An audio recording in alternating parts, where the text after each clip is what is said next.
दो कन्हैया तो नाम है सुदामा, न सर पे है पगड़ी न तल पे है जामा, बता दो कन्हैया को नाम है सुदामा, बता दो कन्हैया को नाम है सुदामा। एक बार मोहन से जा करके कह दो, तुम एक बार मोहन से जा करके कह दो, मिलने सखावत नसीबा गया है, मिलने सखावत नसीबा गया है। अरे द्वार पालो कन्हैया से कह दो, अरे द्वार पालो कन्हैया से कह दो, दर पे सुदामा गरीबा गया है।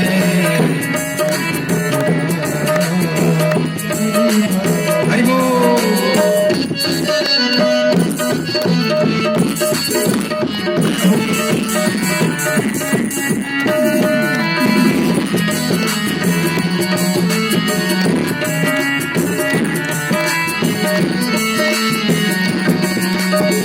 सुनते ही दौड़े चले आए मोहन, लगाया गले से सुदामा को मोहन, लगाया गले मोहन। सुनते ही दौड़े चले आए मोहन, लगाया गले से सुदामा को मोहन, सुनते ही दौड़े चले आए मोहन, लगाया गले से सुदामा को मोहन, लगाया गले से सुदामा को मोहन। हुआ रुक्मिणी को बड़ा ही अचंभा, हुआ रुक्मिणी को बहुत ही अचंभा, ये मेहमान कैसा अजीबा गया है।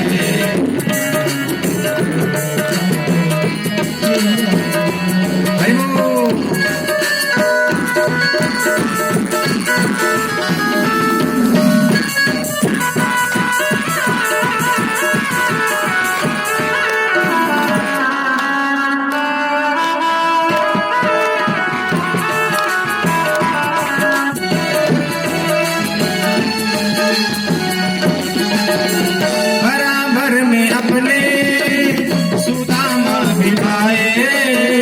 चरण आंसुओं से श्याम ने धुलाए,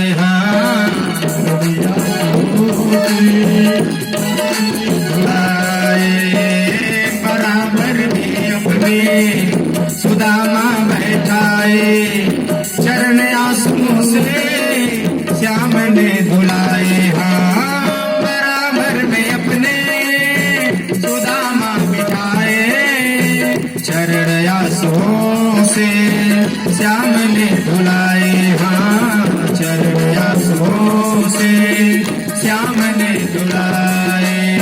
न घबराओ प्यारे जरा तुम सुदामा, न घबराओ प्यारे जरा तुम सुदामा, उसी का समा तेरे करीब आ गया है, उसी का समा तेरे करीब आ गया है। अरे बार मानो कन्हैया से कह दो, अरे बार मानो कन्हैया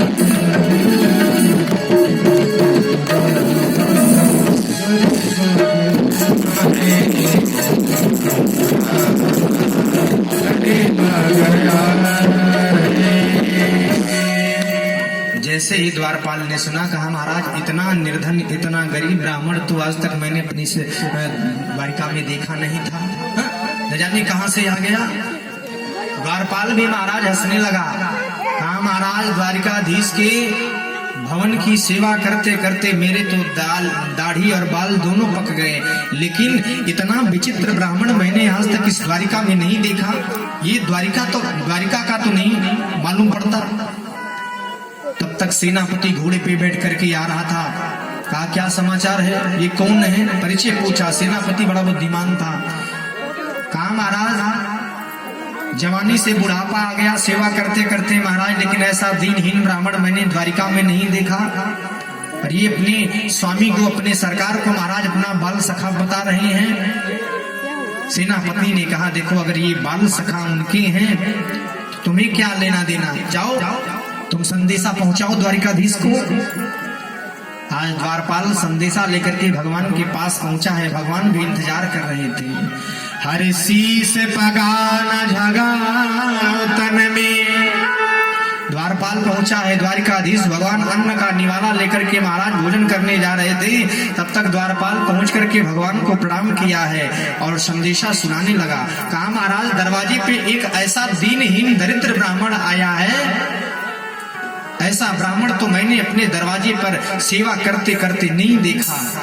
भगवान ने कहा रे द्वारपाल तुम इतने बुद्धिमान कब से हो गए? किसी के कपड़े से, किसी के शरीर को देख करके तुम कैसे अंदाजा लगा सकते हो कि अगर कपड़ा फटा है तो भैया वो दरिद्र ही हो सकता है? कौन है वो, कौन ऐसी विभूति दरवाजे पे आई है जो तुम इतने व्याकुल होकर के आए हो? कहा शीस पगाना झगा तन में प्रभु, जान को आई बसे ही ग्रामा, धोती फटी सी लटी दुपटी अरु, पाय उपान को नहीं सामा, द्वार खड़ो तुझ निर्बल एक, रहयो चकिशो वसुधाय विरामा, पूछत दीन दयाल को धाम, बतावतयापनु नाम सुदामा। महाराज जैसे ही सुदामा नाम भगवान के कानों में पड़ा है, भगवान अपने उस भोजन के सिंहासन से कूद करके नीचे दौड़े हैं। पीताम्बर नीचे गिर गया है, पादुका पहनना भगवान भूल गए हैं। भगवान ने दोनों भुजाओं को पसारा है। सुदामा सुदामा कहते कहते आज दरवाजे से बाहर निकल रहे हैं। सारी प्रजा भैया सावधान हो गई कि महाराज जो द्वारिकाधीश कभी पांव में उपान धारण किए, पीताम्बर धारण किए, मुकुट लगाए, कभी दरवाजे से निकलते नहीं थे, वो द्वारिकाधीश आज नंगे पांव जा रहे हों। मानो आज भगवान ये संसार को बताना चाहते थे कि कोई अगर मेरे पास नंगे पांव आया है तो मैं भी उसके पास नंगे पांव ही जाऊंगा। आज भगवान पहुंच करके सुदामा जी को गले से लगाए हैं। सुदामा जी को लगा जैसे आनंद के सरोवर में सरोवर हो गए। दोनों मित्र एक दूसरे के गले लग गए हैं। इतने आनंद में विभोर हुए कि दोनों के नेत्र सजल हो गए। इसीलिए कहा जाता है भैया जहाँ प्रेम की अधिकता होती है वहाँ कंठ अवरुद्ध हो जाता है। अगर कोई बरसों का बिछड़ा प्रेमी आपसे मिले या बरसों का बिछड़ा कोई मित्र आपसे मिले तो वहां भैया मिलने के बाद दोनों के नेत्र सजल हो जाएंगे, कंठ अवरुद्ध हो जाएगा, हृदय के मनोगत भाव बाहर नहीं निकल पाएंगे।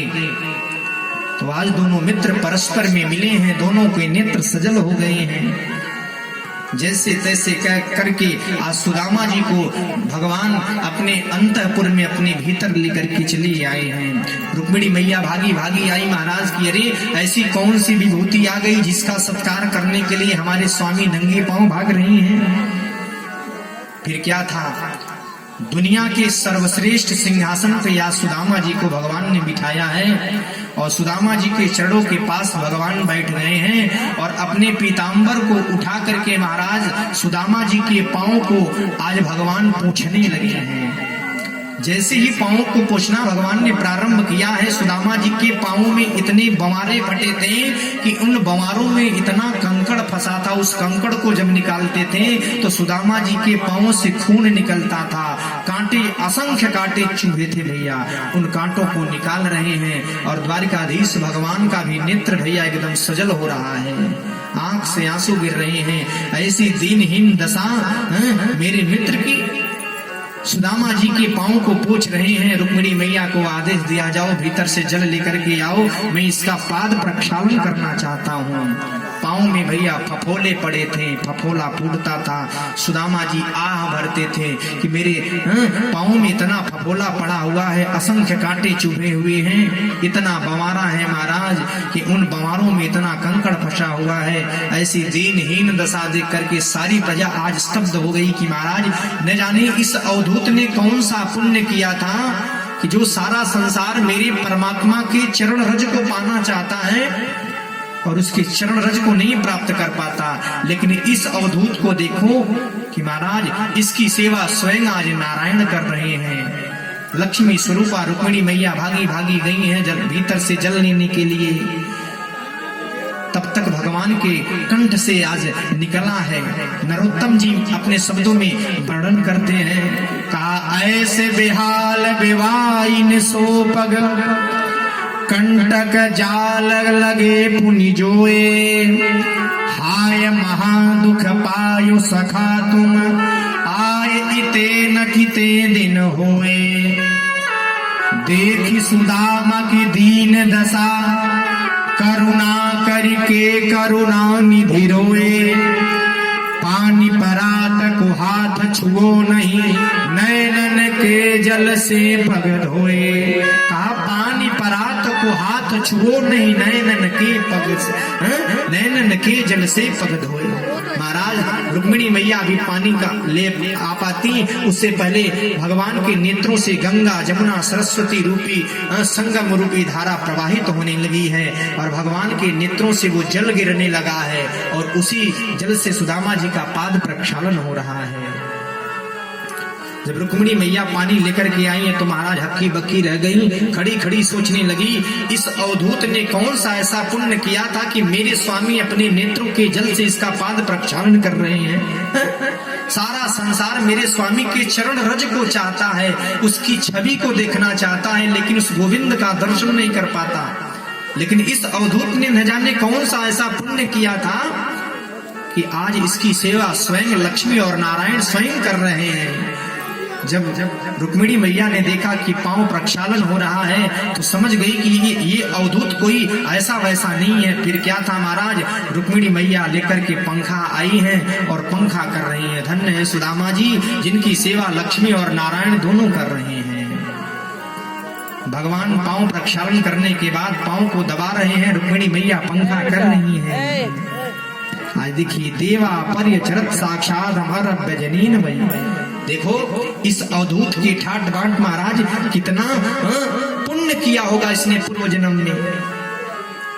कहने का मतलब ये है भगवान तो उसके चरण रज में स्नान करने को तैयार है। जो निरपेक्ष बनकर के भगवान को प्रणाम करना तो सीखे, भगवान की भक्ति करना तो सीखे।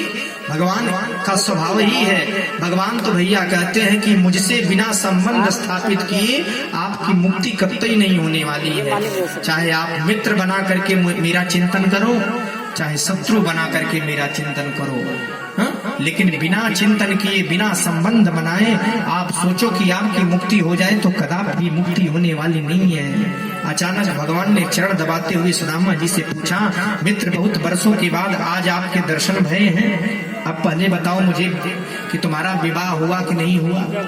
अब दोनों बचपन के बिछड़े आज मिले, तो जब बचपन के बिछड़े मिले हैं तो आज बचपन में जा रहे हैं। गुरुकुल की बातों को भगवान ने छेड़ना प्रारंभ किया है कि मुझे वो दिन याद है कि जब गुरु माता ने हमको लकड़ियां काटने के लिए जंगल में भेजा था और आप चना चबा करके खा गए और आपने कहा कि मेरे दांत कटकटा रहे हैं। सुदामा जी ने कहा, अरे कन्हैया वो बचपन की बातें थी, ये जवानी में क्यों याद दिला रहा है।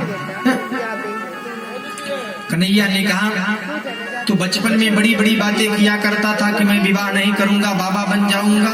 तो एक बात बताओ, विवाह भयो कि ना भयो। सुदामा जी ने कहा, अरे महाराज विवाह भी भयो, 8-10 बच्चे भी हो गए हो, और भाभी जी ने ही आपसे मिलने के लिए हमें भेजा है।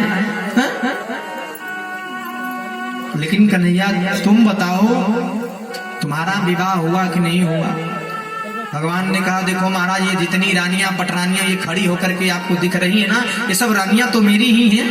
कहा महाराज ये आपकी रानी है। सुदामा जी ने कहा, महाराज ऐसे कैसे हो सकता है कि इतनी रानियां हो?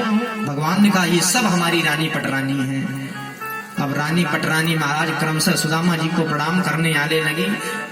तो सुदामा जी ने कहा, अरे कन्हैया, अगर बारी बारी से लोग आएंगे तो हम आशीर्वाद देंगे तो महाराज वर्षों व्यतीत तो हो जाएगा, क्योंकि 16,108 रानियां हैं और इनको आशीर्वाद देते देते तो मैया हमको महीनों लग जाएगा।